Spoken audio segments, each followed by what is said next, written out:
সুপ্রিয় দর্শক, আসসালামু আলাইকুম। আপনাদের সবাইকে স্বাগত জানাচ্ছি এখনকার আলোচনা। আপনাদের সঙ্গে আছি আমি সিরাজুল ইসলাম। দর্শক, মধ্যপ্রাচ্যের আসলে নানান ঘটনা ঘটছে। যেমন টাইমস অফ ইসরায়েল খবর দিয়েছে ইরান হিজবুল্লাহকে চূড়ান্ত যুদ্ধের প্রস্তুতি নেওয়ার কথা বলেছে। এদিকে ইরানের প্রেস টিভি খবর দিয়েছে, ইরানের আইআরজিসি বলছে আমেরিকান নৌবাহিনীর বিরুদ্ধে তাদের চূড়ান্ত অভিযান শুরু হবে। সেই সময়সীমা একদম ঘনিয়ে আসছে, যে কোনো মুহূর্তেই শুরু হতে পারে, অর্থাৎ জিরো আওয়ার একদম কাছাকাছি। তার মানে দাঁড়াচ্ছে যে আমেরিকার বিরুদ্ধে ইরান সম্ভবত চূড়ান্ত অভিযানে নামতে যাচ্ছে। এপাশে ইরানের একজন শীর্ষ পর্যায়ের সামরিক কর্মকর্তা জেনারেল জাব্বারি তিনি বলেছেন আমেরিকার বিরুদ্ধে ইরান 10 বছর যুদ্ধ করার জন্য প্রস্তুত রয়েছে। এদিকে গত রাতে ইরান মধ্যপ্রাচ্যের যে সমস্ত ঘাঁটিতে, মার্কিন ঘাঁটিতে হামলা চালিয়েছে, তার ভিতরে খুব গুরুত্বপূর্ণ এবং প্রথমবারের মতো হামলা ছিল সিরিয়ার আল তানফ ঘাঁটিতে। সেখানে বিশেষ অভিযান চালিয়েছে ইরান এবং তাতে আমেরিকার বেশ কয়েকজন শীর্ষ পর্যায়ের সামরিক কর্মকর্তা নিহত হয়েছে। এই অভিযানের কথা কিন্তু অস্বীকার করছে আমেরিকা। আসলে কি ঘটছে? এপাশে ইয়েমেনের হুতি যোদ্ধারা বলেছে পাকিস্তান যদি সৌদি আরবের পক্ষে যুদ্ধে যোগ দেয় তাহলে তারা পাকিস্তানি জাহাজেও হামলা চালাবে। ওপাশে কুয়েত পাকিস্তানের সাথে নিরাপত্তা চুক্তি করতে যাচ্ছে, যার বিনিময়ে কুয়েত পাকিস্তানকে তেল এবং জ্বালানির সুবিধা দেবে। এপাশে পাকিস্তানের পররাষ্ট্রমন্ত্রী এবং চীনের পররাষ্ট্রমন্ত্রী তারা দুইজন যৌথভাবে ইরান এবং আমেরিকার প্রতি আহ্বান জানিয়েছে যাতে এই দুই দেশ এখনই যুদ্ধ বন্ধ করে এবং কূটনীতির দিকে ফিরে আসে। সুপ্রিয় দর্শক, এইসব বিষয় নিয়ে এখন আমি আপনাদের সামনে বিস্তারিত ব্যাখ্যা, বিশ্লেষণ এবং আরও তথ্য তুলে ধরার চেষ্টা করব। আশা করি আপনারা সবাই শেষ পর্যন্ত সঙ্গে থাকবেন। আর ভিডিও ভালো লাগলে লাইক, কমেন্ট, শেয়ার করবেন এবং চ্যানেলটি সাবস্ক্রাইব করে সাথে থাকবেন। দর্শক, চলুন বিস্তারিত আলোচনা করি। সর্বপ্রথমে যে আলোচনাটা করছিলাম সেটি হচ্ছে যে টাইমস অফ ইসরায়েল, ইসরায়েলের ইংরেজি ভাষার একটি গুরুত্বপূর্ণ পত্রিকা, এই পত্রিকা খবর দিচ্ছে ইরান নাকি হিজবুল্লাহ কমান্ডারদেরকে বলেছে যে ইসরায়েলের বিরুদ্ধে বা আমেরিকার বিরুদ্ধে, অর্থাৎ যৌথ যে যুদ্ধ চলছে তার বিরুদ্ধে চূড়ান্ত যুদ্ধের প্রস্তুতি গ্রহণ করতে নির্দেশ দিয়েছে বা আহ্বান জানিয়েছে। এই খবরে বলা হচ্ছে যে চলমান যে যুদ্ধ ফেব্রুয়ারির 28 তারিখ থেকে শুরু হয়েছিল, সেই ব্যাপারে ইরান বা প্রতিরোধ অক্ষ যেটা, অর্থাৎ মধ্যপ্রাচ্যে ইরান সমর্থিত বা ইরানের সমর্থনে যে সমস্ত প্রতিরোধকামী সংগঠন লড়াই করে বা একাত্মতা পোষণ করে, তারা সবাই এতদিন ধৈর্য ধরেছে। এই ধৈর্য ধরার আসলে সময় শেষ হয়ে এসেছে এবং এখন চূড়ান্ত যুদ্ধের প্রস্তুতি নিতে হবে। যে কোনো মুহূর্তে যে কোনো পরিস্থিতি তৈরি হতে পারে, সেই ব্যাপারে যাতে প্রস্তুত থাকে হিজবুল্লাহ, বিশেষ করে যাতে চূড়ান্ত যুদ্ধে তারা সময় মতো এবং যথেষ্ট সক্ষমতার সাথে যোগ দিতে পারে। এখানে আমার একটা বিশেষ পর্যবেক্ষণ আছে, সেটা হচ্ছে যে এই খবর দিচ্ছে Times of Israel. Times of Israel নিশ্চয়ই ইসরায়েলের স্বার্থ রক্ষা করবে, এটা স্বাভাবিক। এবং লেবাননের একটি পত্রিকার বরাত দিয়ে টাইমস অফ ইসরায়েল এই খবর দিয়েছে। বাস্তবতা হচ্ছে যে লেবানন এবং ইসরায়েলের মধ্যে একটা যুদ্ধবিরতি চুক্তি হওয়ার পরে ইদানিং সামগ্রিকভাবে দেখা যাচ্ছে যে একটু দুই পক্ষই যুদ্ধের ব্যাপারটা অনেকটা স্তীমিত করেছে। তবে এটা ঠিক যে নেতানিয়াহু কিন্তু এই অক্টোবর মাসে যে নির্বাচন, সেই নির্বাচনে খুবই খারাপ অবস্থায় তার দল বা নেতানিয়াহু ক্ষমতায় আসতে পারবে কিনা এবার সন্দেহ আছে। এবং তাকে সম্ভবত এই যুদ্ধ থেকে শুরু করে অনেক কিছুর জন্য মূল্য দিতে হবে। এবং ইসরায়েলের ভেতরে যে হারেদি গ্রুপটা আছে, একটা রক্ষণশীল একটা গ্রুপ ইহুদিদের, যারা এই ধর্মকর্ম চর্চা করে, কোনো সামরিক বাহিনীতে কাজ টাজ করে না, এটা নিয়ে ব্যাপক বিতর্ক আছে। এই হারেদিদের যাতে সামরিক বাহিনীতে যোগ দেওয়ার ব্যাপারে বাধ্যবাধকতা সৃষ্টি করা যায়, সেই জন্য একটা আইন পাশ করা হয়েছে। কিন্তু সেই আইন নেতানিয়াহু কার্যকর হতে দিচ্ছে না এবং তার বিরোধিতা করছে, যাতে এই হারেদিদের ভোটটা, অর্থাৎ এই যে উগ্র গোড়াবাদী যে গোষ্ঠী হারেদি, তাদের ভোটটা যাতে পাওয়া যায়, কিন্তু সেটাও সম্ভবত আর পাবে না।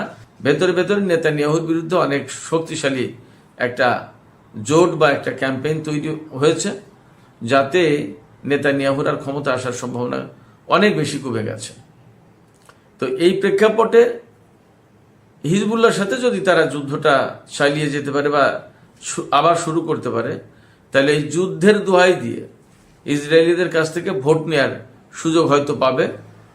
আপনারা সবাই মনে হয় কম বেশি জানেন যে বিশ্বের বহু দেশে বহু জায়গায় নির্বাচনী বৈতরণী পার হওয়ার জন্য এই রকমের যুদ্ধ সংঘাত লাগানো হয়, এমনকি ভেতরে আত্মঘাতী হামলা, স্যাবোটাজ পর্যন্ত চালানো হয় ক্ষমতায় আসার জন্য। এমন অনেক ঘটনা পৃথিবীর অনেক দেশে অনেক অঞ্চলে হয়েছে। সেক্ষেত্রে এই যে টাইমস অফ ইসরায়েলের খবর যে ইরান নাকি হিজবুল্লাহকে যুদ্ধের জন্য, চূড়ান্ত যুদ্ধের জন্য প্রস্তুতি নিতে বলেছে, সেটা এরকমের নেতানিয়াহুর পক্ষে প্রচারণামূলক হতে পারে, যাতে হিজবুল্লাহর বিরুদ্ধে সত্যি সত্যি যুদ্ধ শুরু করা যায়। আবার এর বিপরীতটাও হতে পারে যে অ্যাকচুয়ালি ইরান একটা চূড়ান্ত সংঘাতের দিকে যেতে চাইছে, এবং এ ব্যাপারে হয়তো চূড়ান্ত প্রস্তুতি নিচ্ছে ইরানও, হিজবুল্লাহকেও বলেছে। দুটোই হতে পারে, কোনটা এখনই বলা যাচ্ছে না। তবে আমি বলি যে ইসরায়েলের বিরুদ্ধে, আমেরিকার বিরুদ্ধে যে ইরান এবং হিজবুল্লাহ বা আঞ্চলিক ফোর্স যারা আছে, তারা যে লড়াই করবে, এটা অবধারিত। আজ হোক কাল হোক, এটা হবেই। আমি সবসময় বলে আসছি, এটা অবধারিত, না হওয়ার কোনো কারণই নেই। এছাড়া আমেরিকার যে বিশ্ব পরিমণ্ডলে যে প্রভাব প্রতিপত্তি ছিল, সেই প্রভাব প্রতিপত্তি তো একেবারে শেষ হয়ে গেছে ইরানের সাথে যুদ্ধ করতে এসে। অতএব সেই প্রভাব প্রতিপত্তি পুনরুদ্ধারের জন্য হলেও ইরানের সাথে আমেরিকার অনেক বড় যুদ্ধ করতেই হবে, করবে তারা। আবার ইরানও এখানে ছেড়ে দেবে না। এবং এইরকম একটা চেতনা থেকে, এইরকম একটা অবস্থান থেকেই মনে হয় আইআরজিসির পক্ষ থেকে ঘোষণা দেওয়া হয়েছে, এবং এই ঘোষণা ইরানের প্রেস টিভিতে এসেছে। অতএব এইটা আর জল্পনা কল্পনা, সামাজিক মাধ্যমের কোনো ব্যাপার না। আইআরজিসির ঘোষণা ইরানের প্রেস টিভিতে আসা মানে রাষ্ট্রীয় সংবাদ মাধ্যমে চলে এসেছে। তাতে ঘোষণা করা হয়েছে আমেরিকার নৌবাহিনীর বিরুদ্ধে ইরানের সামরিক বাহিনী, বিশেষ করে আইআরজিসি, চূড়ান্ত যুদ্ধের প্রস্তুতি নিচ্ছে, এবং আমেরিকান নৌবাহিনীর বিরুদ্ধে ইরানের এই চূড়ান্ত অভিযান শুরু হওয়ার যে জিরো আওয়ারটা, অর্থাৎ শেষ মুহূর্তটা, তার খুব কাছাকাছি নাকি ইরান চলে এসেছে। তার যদি খুব কাছাকাছি চলে আসে, তাহলে মোটামুটি ধরে নিয়ে যায় যে আসলেই চূড়ান্ত যুদ্ধ শুরু হতে যাচ্ছে। আপনারা খেয়াল করেছেন গত 28 ফেব্রুয়ারি থেকে যে ইরান আমেরিকা ইসরায়েল যুদ্ধ হচ্ছে, ইরান কিন্তু মার্কিন নৌবাহিনীর বিরুদ্ধে বড় অভিযান শুরু করেনি। আপনারা হয়তো খেয়াল করে থাকবেন যে মধ্যপ্রাচ্য অঞ্চলে যে সমস্ত মার্কিন ঘাঁটি রয়েছে, সেই সমস্ত ঘাঁটিতে ইরান ব্যাপক হামলা চালিয়েছে, এবং ইদানিং যে হামলা চালাচ্ছে তাতে মার্কিন ঘাঁটিগুলো যাতে একদম সমূলে বিনাশ হয়ে যায়, অর্থাৎ মাটির সাথে মিশে যায়, সেই চেষ্টা করছে, সেই রকম একটা অভিযান। কিন্তু আমেরিকার যে সমস্ত বড় বড় জাহাজ বা ফ্রিগেট, তারপরে ডেস্ট্রয়ার, সমস্তগুলো ওমান সাগরে, আরব সাগরে, ভারত মহাসাগরে রয়েছে, সেগুলোর উপরে কিন্তু হামলা করেনি। আমাদের অনেকের ভেতরে প্রশ্ন আছে, আমাকে অনেকেই প্রশ্ন করে যে ইরান কেন মার্কিন জাহাজগুলোতে হামলা করে না। আমার কাছে মনে হয় যে ইরানের তো একটা কৌশল আছে, তারা যুদ্ধের ব্যাপারে নিশ্চয়ই তাদের কৌশল অবলম্বন করে, এবং সেইগুলো ধাপে ধাপে ধাপে ধাপে করছে, আস্তে আস্তে ধীরে ধীরে আগাতে চায়, এবং আমেরিকার শক্তি ক্ষয় করে একটা চূড়ান্ত যুদ্ধে ইরান ঝাঁপিয়ে পড়বে, এরকম একটা প্ল্যান আমার কাছে মনে হয় তাদের। তো সেই জায়গা থেকে এখন ইরান আমেরিকান নৌবাহিনীর বিরুদ্ধে, তার মানে এই সমস্ত যুদ্ধ জাহাজ যেগুলো আছে সেগুলোর বিরুদ্ধে লড়াই শুরু করবে। এবং এই লড়াইটা করতে হবে ইরানকে এই কারণে, ইরানের দিক থেকে যেটা কারণ, আমেরিকা তো নতুন করে আবার ব্লকেট দিয়েছে যাতে হরমুজ প্রণালী ব্যবহার করে ইরানের কোনো জাহাজ বের হতে না পারে। তো এখন আমেরিকা তো আর এই ব্লকেট সহজে তুলে নেবে না, এবং ইরান আমেরিকার সাথে আর আলোচনায় বসবে না সহজে, তাদের প্ল্যান এইরকমই। সেক্ষেত্রে ইরানের সামনে পথ কি? ইরানের সামনে পথ তখন শুধুমাত্র যুদ্ধ। এবং এই যুদ্ধটা কাদের বিরুদ্ধে? এই যুদ্ধটা বেসিক্যালি মার্কিন নৌবাহিনীর বিরুদ্ধে। কারণ হরমুজ প্রণালীর সামনের থেকে আমেরিকার ব্লকেট সরাতে হলে আমেরিকার নৌবাহিনীর বিরুদ্ধে, আমেরিকার জাহাজের বিরুদ্ধে যুদ্ধ করতে হবে। এখানে রয়েছে আব্রাহাম লিঙ্কন থেকে শুরু করে আরও বহু সাবমেরিন, ডেস্ট্রয়ার, অনেক কিছু। এইগুলোকে ধ্বংস না করতে পারলে ইরান ব্লকেট সরাতে পারবে না। আবার ইরান যখন এগুলোকে ধ্বংস করতে যাচ্ছে, আমেরিকাও তো নিশ্চয়ই তখন ইরানের বিরুদ্ধে বড় রকমের অভিযান চালাবে বা পাল্টা হামলা চালাবে। আমি কয়েকদিন আগে বলেছিলাম যে তাহলে চূড়ান্ত যুদ্ধ কি হরমুজ নিয়েই হবে? আমার কাছে মনে হচ্ছে যে হরমুজ নিয়েই চূড়ান্ত যুদ্ধ হতে যাচ্ছে। এবং এখানে ইরান বেশ কয়েকটি কাজ করেছে। এই রকমের কিছু ফুটেজ সামাজিক যোগাযোগ মাধ্যমে ছড়িয়ে পড়েছে। বিশেষ করে এক্সে কয়েকটা ফুটেজ খুব স্ট্রংলি দেখানো হচ্ছে, খুব বারবার দেখানো হচ্ছে। তার ভিতরে একটা ফুটেজ হচ্ছে মার্কিন বিমানবাহী রণতরী, সম্ভবত আব্রাহাম লিঙ্কনের চারপাশে ইরান ক্ষেপণাস্ত্র হামলা চালিয়েছে, কিন্তু এই বিমানবাহী রণতরীর উপরে হামলা চালায়। ইরানের পক্ষ থেকে নাকি মেসেজ দেওয়া হয়েছে যে এই জাহাজে যে সমস্ত লোকজন আছে তারা প্রকৃতপক্ষে ইনোসেন্ট, তারা নিষ্পাপ। কারণ যেটা মানে করতে চেয়েছে, কারণ তারা তো হুকুমের গোলাম। আমরা এই ক্ষেপণাস্ত্র চারপাশে মেরে তোমাদেরকে বার্তা দিচ্ছি, হুঁশিয়ারি সংকেত দিচ্ছি যে তোমরা এখান থেকে সরে পড়ো, তা না হলে সব শুদ্ধ সাগরে ডুবতে হবে। এবং এই সমস্ত জাহাজে যেসব মার্কিন সেনা নাবিক রয়েছে তাদেরও জীবন দেবে, অতএব তোমরা সরে যাও, মেসেজ দিয়েছে। এখন ইরান এই মেসেজ দিলেই কি আমেরিকা সরে যাবে? মনে হয় না, সরে যাবে না। বরং ইরানের বিরুদ্ধে কীভাবে যুদ্ধ করা যায় সেইটা তারা খুঁজবে। ফলে এখানে অবধারিতভাবে একটা যুদ্ধ হবে। এবং ইরান সেই বার্তাই দিয়েছে যে যুদ্ধের 0 আওয়ারের একদম খুব কাছাকাছি আমরা পৌঁছে গেছি। আমেরিকার বাহিনীর বিরুদ্ধে, মার্কিন নৌবাহিনীর বিরুদ্ধে যে কোনো সময় অভিযান শুরু হতে পারে। ওই যে বিমানবাহীর রণতরীর চারপাশে ক্ষেপণাস্ত্র হামলা চালিয়েছে, কিন্তু জাহাজে হামলা চালায়নি, এটাও কিন্তু একটা সিগন্যাল। যদি এইগুলো সত্যি হয় তাহলে দাঁড়াচ্ছে যে আমরা খুব শর্ট টাইমে হরমুজ প্রণালীতে ভয়াবহ একটা সংঘর্ষ দেখতে যাচ্ছি। পরিস্থিতি এমন। এদিকে হিজবুল্লাহকে যে মেসেজ দিয়েছে ইরান, টাইমস অফ ইসরায়েল যে রিপোর্ট করলো, ব্যাপারটা যদি তাই হয় তাহলেও আমাদের সামনে এই সম্ভাবনাই আমাদের সামনে পরিষ্কার হয় যে ইরান, ইসরায়েল এবং আমেরিকার মধ্যে চূড়ান্ত যুদ্ধ শুরু হতে যাচ্ছে। এবং এই চূড়ান্ত যুদ্ধে আঞ্চলিক ফোর্সগুলো খুব স্ট্রংলি জড়িয়ে যাবে। এই আঞ্চলিক ফোর্সগুলো স্ট্রংলি জড়িয়ে যাওয়ার যে মূল মন্ত্র, টাইমস অফ ইসরায়েলে প্রকাশিত যে রিপোর্ট, তাতে বলা হচ্ছে সম্প্রতি ইরানের শহীদ সর্বোচ্চ নেতা আয়াতুল্লাহ আলী খামেনির জানাজায় এই মধ্যপ্রাচ্য অঞ্চলের যত প্রতিরোধকামী সংগঠন আছে তার সমস্ত নেতা এসেছিলেন। জানাজার সময় ইরানে বসে ইরানি সামরিক কর্মকর্তাদের সাথে আঞ্চলিক কমান্ডারদের, প্রতিরোধকামী সংগঠনগুলোর কমান্ডারদের মিটিং হয়েছে এবং সেখানে সিদ্ধান্ত হয়েছে যে চূড়ান্ত যুদ্ধের দিকে যেতে হবে। সেই দিকে হয়তো এগিয়ে যাচ্ছে। দেখা যাক কি অবস্থা দাঁড়ায়। এদিকে পাকিস্তান নিয়ে বেশ কিছু ঘটনা আছে। আমি আজকে দুপুরের একটা ভিডিওতে বলেছি যে পাকিস্তান কি জড়িয়ে যাচ্ছে যুদ্ধে। তার আগে 2 দিন আগে ওই প্রশ্ন তুলেছিলাম। ইয়েমেনের হুতি যোদ্ধারা এই প্রেক্ষাপটে একটা ঘোষণা দিয়েছে। তারা বলেছে যে পাকিস্তান যদি সৌদি আরবের পক্ষে যুদ্ধে জড়িয়ে যায় তাহলে পাকিস্তানের জাহাজকে লক্ষ্য করেও হামলা চালানো হবে।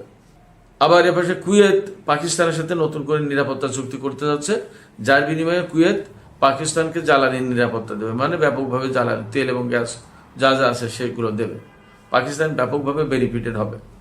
কিন্তু এই জায়গায় যদি পাকিস্তান সৌদি আরবের পক্ষে বা কোনোভাবে যদি আঞ্চলিক কোনো দেশের বিরুদ্ধে যুদ্ধে জড়িয়ে যায় তাহলে পাকিস্তানের ভাবমর্যাদা ব্যাপকভাবে ক্ষতিগ্রস্ত হবে। তারা যে ডিপ্লোমেসি এতদিন পরিচালনা করল সেটা দারুণভাবে মার খেয়ে যাবে। সম্ভবত ইসরায়েল, ভারত বা পাকিস্তানের আরও যারা শত্রু দেশ আছে তারা এটাই চাইছে, পাকিস্তানকে এটা বুঝতে হবে। এদিকে পাকিস্তানের পররাষ্ট্রমন্ত্রী ইসাক দার এবং চীনের পররাষ্ট্রমন্ত্রী ওয়াং ই আজকে চীনের সাংহাইয়ে একটা বৈঠক করেছে। সেখান থেকে তারা ইরান এবং আমেরিকাকে জোরালো আহ্বান জানিয়েছে যে শান্তি আমাদের চোখের সামনে, তার মানে একটা সমঝোতা স্মারক সই হইল, তারপরে বাকি যে চূড়ান্ত চুক্তি সেটা হওয়ার জন্য আলোচনা শুরু হলো। এরপরে সেই আলোচনা ভেঙে যাবে, সমঝোতা ভেঙে যাবে, আবার দুই পক্ষ ব্যাপকভাবে যুদ্ধে লিপ্ত হবে, ব্যাপক ক্ষয়ক্ষতি হবে এবং পুরো অঞ্চল থেকে শুরু করে পুরো বিশ্ব অর্থনৈতিক জিম্মি দশার মধ্যে পড়বে। তেলের বাজার মারাত্মকভাবে অস্থিতিশীল হয়ে উঠবে, বিশ্ব অর্থনীতি অস্থিতিশীল হবে। এটা হতে পারে না। সেক্ষেত্রে ইরান এবং আমেরিকাকে দ্রুত কূটনীতির টেবিলে ফিরে আসার জন্য পাকিস্তান এবং চীন আহ্বান জানিয়েছে। আমিও পাকিস্তান এবং চীনের পররাষ্ট্রমন্ত্রীদের সাথে কণ্ঠে কণ্ঠ মিলিয়ে বলব, শান্তির জন্যই শান্তির পথ বেছে নেওয়া উচিত এবং এখানে অবশ্যই পাকিস্তানকে এই কূটনৈতিক প্রচেষ্টা যাতে এগিয়ে নিয়ে যাওয়া যায় সেই চেষ্টা করতে হবে, চীনকে সাপোর্ট দিতে হবে। কিন্তু পাকিস্তান যেন কোনো মতেই কোনো দেশের পক্ষে যুদ্ধে জড়িয়ে না পড়ে, তাহলে মুসলিম উম্মাহ, মুসলিম বিশ্বের জন্য ভয়ঙ্কর এক বিপর্যয় ডেকে আনবে। সুপ্রিয় দর্শক, আলোচনার শেষ পর্যায়ে এসে একটা বিশেষ খবর আমি আবার আপনাদের সামনে তুলে ধরবো। সেটা হচ্ছে গত রাতে ইরানের সামরিক বাহিনী সিরিয়ার আল তানফ মার্কিন ঘাঁটিতে একটা বড় ধরনের অভিযান পরিচালনা করেছে। সেই আকস্মিক অভিযানে আমেরিকার বেশ কয়েকজন শীর্ষ পর্যায়ের সেনা কর্মকর্তা, সিনিয়র অফিসার মারা গেছে। কিন্তু এই কথা আমেরিকা স্বীকার করছে না এবং বলছে যে আল তানফে কোনো সামরিক অভিযান হয়নি। কিন্তু ইরান বলছে আমরা সেখানে অভিযান চালিয়েছি। আল তানফে যদি হামলা না চালাবে তাহলে ইরান কেন বলবে? তাদের কী লাভ? এতদিন তো বলেনি। এরপর সে ইরাকের ইরবিলে, এটা কুর্দি অঞ্চল, এই কুর্দি অঞ্চলে একটা গোপন বৈঠকও ছিল। সেখানে মার্কিন সেনা কমান্ডাররা এবং কুর্দি বিদ্রোহীদের কমান্ডাররা মিটিংয়ে বসেছিল। সেই মিটিংয়ের উপরে ইরান হামলা চালিয়েছে এবং সেখানে বেশ কয়েকজন কুর্দি কমান্ডার নিহত হয়েছে বলে জানা গেছে। আমেরিকার সেনাদের কীরকম ক্ষয়ক্ষতি হয়েছে এটা পরিষ্কার না, বাট গত রাতে আমি আপনাদেরকে অ্যাট এ গ্লান্স বলি, গত রাতে ইরান আমেরিকা এবং তার মিত্র শক্তিদের বিরুদ্ধে মধ্যপ্রাচ্যের বিভিন্ন অঞ্চলে যে হামলা চালিয়েছে সেটা ছিল ম্যাসিভ। আপনারা শিওর থাকেন যে ভয়ঙ্কর ক্ষতির মুখে পড়েছে কুয়েতে, বাহরাইনে, সংযুক্ত আরব আমিরাতে, ওমানে, কাতারে, জর্দানের একটি বিমান ঘাঁটিতে প্রিন্স সুলতান এয়ারবেজ, ওখানেও আছে একটা, সেই এয়ারবেজে ইরান হামলা চালিয়েছে। সেখানে F-35 এবং F-16 জঙ্গি বিমান থাকে, সেই যে ঘাঁটিতে হামলা চালিয়েছে এবং বেশ কয়েকটা বিমান F-35, F-16 এবং KC-135 এবং KC-46 এই রিফুয়েলিং ট্যাঙ্কার এই সমস্ত ধ্বংস হয়েছে। এই সমস্ত কথা প্রচার করছে না। তো আমার মনে হয় যে ইরান গত রাতের অভিযানের পর তারা আরও বেশি আত্মবিশ্বাসী হয়ে উঠেছে এবং এই অঞ্চলের radar system, early warning system থেকে শুরু করে যে সমস্ত সিস্টেম ব্যবহার করে আমেরিকা ইরানকে এতদিন যুদ্ধের ভেতরে রেখেছিল তার অনেক কিছু ধ্বংস করে দিয়েছে ইরান গত রাতে। এই জায়গা থেকে মনে হচ্ছে যে এখন নৌবাহিনীর দিকে তারা নজর দিয়েছে, নৌবাহিনীর বিরুদ্ধে অভিযান চালাবে। নৌবাহিনীর বিরুদ্ধে যদি অভিযান চালায় তাহলে মনে করেন যে হরমুজ প্রণালী খুলবে কি খুলবে না এই সিদ্ধান্ত এই যুদ্ধের মধ্য দিয়ে হবে। আমরা মনে হচ্ছে একটা ভয়ঙ্কর যুদ্ধের দিকেই এগিয়ে যাচ্ছে। সুপ্রিয় দর্শক, এখনকার আলোচনা এখানে শেষ করতে চাই। আলোচনা শেষের আগে আপনাদের কাছে আমি প্রশ্ন রাখি, আপনারা কি মনে করছেন যে হরমুজ নিয়েই আমেরিকা এবং ইরানের মধ্যে সবচেয়ে বড় সংঘর্ষ হতে যাচ্ছে এবং ইরান কি আসলেই মার্কিন নৌবাহিনীর বিরুদ্ধে অভিযান চালাতে যাচ্ছে? আপনাদের ব্যক্তিগত মতামত কি? আপনাদের মতামত কমেন্টে জানাতে পারেন। আর ভিডিও ভালো লাগলে লাইক, কমেন্ট, শেয়ার করবেন এবং চ্যানেলটি সাবস্ক্রাইব করে সাথেই থাকবেন। দর্শক, এখনকার আলোচনা এখানে শেষ করছি। আপনারা সবাই অনেক অনেক ভালো থাকুন। আল্লাহ হাফেজ।